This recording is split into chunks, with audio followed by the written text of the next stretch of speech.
Indian hockey team வந்து world கப்ல இருந்து எலிமினேட் ஆயிட்டாங்க. செமிஃபைனல் ஸ்பாட்டை இன்னும் பிடிக்க முடியல. நியர்லி 1975ல கடைசி வேர்ல்டு கப் ஜெயிச்சாங்க. அதுக்கப்புறம் இன்னும் செமிஃபைனல் கூட போக முடியல. நியர்லி 51 இயர்ஸ் ஆயிடுச்சு. 1994ல 5th பிளேஸ் அடிச்சாங்க. அதுக்கப்புறம் 2026 வரைக்கும் பார்த்தோம்னா நியர்லி 5th பிளேஸ் அடிச்சிருந்தாங்க. ஒரு time 6th place, 8th, 9th, 10th, 11th இந்த மாதிரி பிளேஸ் தான் பிடிச்சிருக்காங்களே தவிர செமிஃபைனல் அவங்களால போகவே முடியல. அதே மாதிரி இந்த வேர்ல்டு கப்ல ஏசியன் டீம்ஸ் கூட எல்லாம் ஜெயிச்சாங்க. ஆனா யூரோப்பியன் டீம்ஸ் கூட ரொம்ப ஸ்ட்ரகிள் ஆயிருக்காங்க.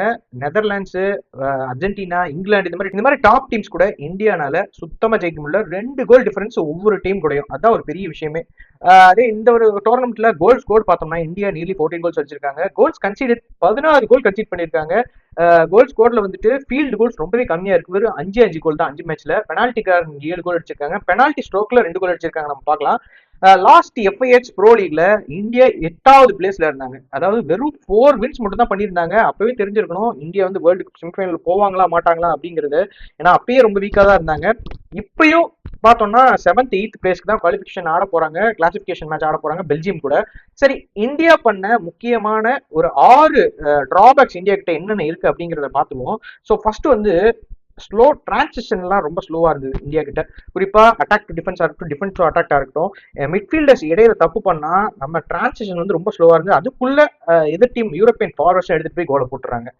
அது ஒரு பெரிய விஷயம். அதுவும் இல்லாம டிஃபெண்டர்ஸ்லாம் வந்து குரூஷியலான இடத்துல வந்து டிஃபெண்டர்ஸ் மிட்ஃபீல்டர்ஸ்லாம் குரூஷியலான இடத்துல தப்பு பண்றாங்க. கரெக்டா கவுண்டர் அட்டாக் மூலியமா கோல் விழுந்துருது. இன்எக்ஸ்பீரியன்ஸ் கோல் கீப்பிங் வேற. ஸோ அதனால நிறைய கோல்ஸ் அந்த மாதிரியே விழுந்தது அப்படின்னு சொல்லலாம். ரெண்டாவது விஷயம் வந்து இந்தியா கிரைக் ஃபுல்டன் கோச் பார்த்தோம்னா அவரோட சிஸ்டம் வந்து நேச்சுரலாவே ஒரு டிஃபென்சிவ் சிஸ்டம் தான். ஒரு மிட் மிட் பிரஸிங் தான் வந்து பண்ணுவாங்க. ஹாஃப் வே பிரஸிங் தான் அவங்களோட சிஸ்டம்.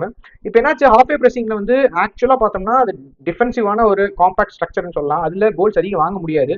பட் அதுலயே இந்தியா வந்து அர்ஜென்டினா, நெதர்லாண்டோட கோல்ஸ் வாங்கினாங்க. அர்ஜென்டினா குறிப்பா மூச்சு விடுறதுக்குள்ள 1 நிமிஷத்துல கோல், அடுத்து 7 நிமிஷத்துக்குள்ள 2 கோல் வாங்கிட்டாங்க. ஸோ இந்த மாதிரி வாங்கும்போது என்ன பண்றாங்கன்னா ஹை பிரஸிங் பண்ண ஆரம்பிச்சிடுறாங்க. இந்தியாவுக்கு அது வந்து ஒரு நேச்சுரலான சிஸ்டம் கிடையாது கிரெக் ஃபுல்டன் அவரோட சிஸ்டம்ல. ஸோ அந்த பண்ணும்போது கோஆர்டினேஷனே ஹை பிரஸிங் பண்ணும்போது அதனால ஈஸியா கேப்ஸ் ஃபைன் பண்ணி ஈஸியா அர்ஜென்டினா நம்மள முடிச்சு கட்டிட்டாங்க. இதே மூணாவது பார்த்தோம்னா ஃபீல்டு கோல்ஸ் ரொம்ப கம்மி. குறிப்பா இந்தியன் ஃபார்வர்ட்ஸ் வரும் 5 மேட்ச்ல 5 கோல் தான் போட்டிருக்காங்க. அந்த ஃபீல்டு கோல்ஸை வந்துட்டு ஆப்பர்ச்சுனிட்டிஸ் கிடைச்சது, பட் கன்வெர்ட் பண்ண முடியல. அபிஷேக் 2 கோல், தில்பிரீத் 1 கோல் போட்டிருந்தாரு. கடைசியா வந்துட்டு சுக்ஜித் சிங் வந்து 2 கோல் போட்டார் அர்ஜென்டினா கூட. நல்ல கோல்ஸ் எல்லாமே. ஸோ இந்த ஃபார்வர்ட் கோல்ஸை வந்து ஆப்பர்ச்சுனிட்டிஸா அப்படியே கன்வெர்ட் பண்ணும். இந்தியா கிட்ட இண்டிவிஜுவல் ஸ்கில்ஸ் நிறைய இருக்கு. பட் ஒரு விஷயம் என்னன்னா இவங்க கிட்ட வந்துட்டு ஒரு கோஆர்டினேஷன்ல காம்பினேஷன் கிடையாது, வேரியேஷன் கிடையாது. எல்லாமே வந்து ஹர்மான் பிரீத்தை டிபெண்ட் பண்ணியே இருக்கு.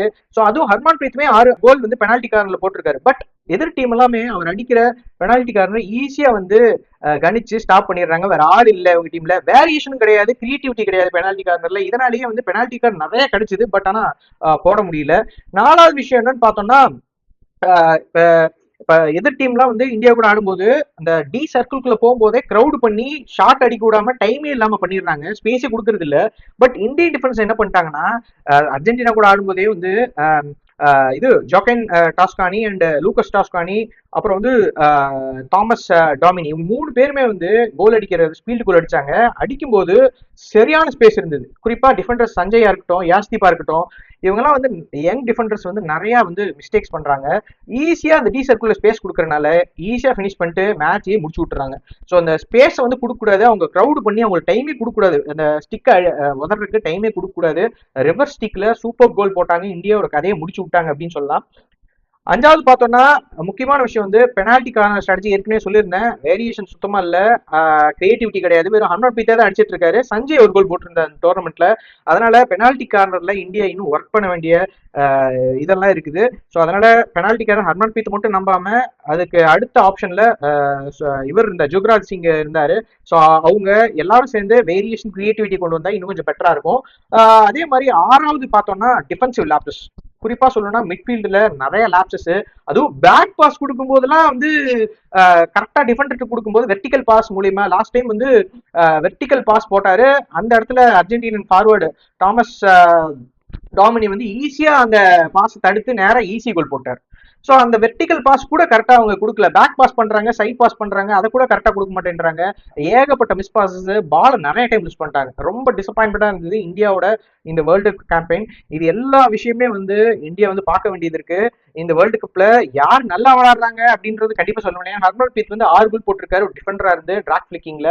ஸோ அவர் ஒருத்தர் தான் வந்து ஒரு நல்ல ஒரு பாசிட்டிவான ஒரு ரிசல்ட் இருந்ததை தவிர ஹோலா இந்தியாவை பார்க்கும்போது ரொம்ப டிசாஸ்டரான வேர்ல்டு கப் அப்படின்னு சொல்லுவேன். இந்தியன் ஹாக்கி டீமோட ஸ்குவாடை கம்ப்ளீட்டா ரிவாம்ப் பண்ண வேண்டியது இருக்கு. பிசிக்கலா, மென்டலா, அப்புறம் ஃபிட்னஸ் ரெடி பண்ண வேண்டியது இருக்கு. நிறைய வேரியேஷன்ஸ், கிரியேட்டிவிட்டி எல்லாம் இம்ப்ரூவ் பண்ண வேண்டியது இருக்கு. ஸோ அதனால நிறைய ஒர்க் பண்ண வேண்டியது இருக்கு. அப்பதான் வந்து இந்தியன் ஹாக்கியை டெவலப் பண்ணி அடுத்த வேர்ல்டு கப் தயாராக முடியும். ஒலிம்பிக்ஸ் வேற வருது.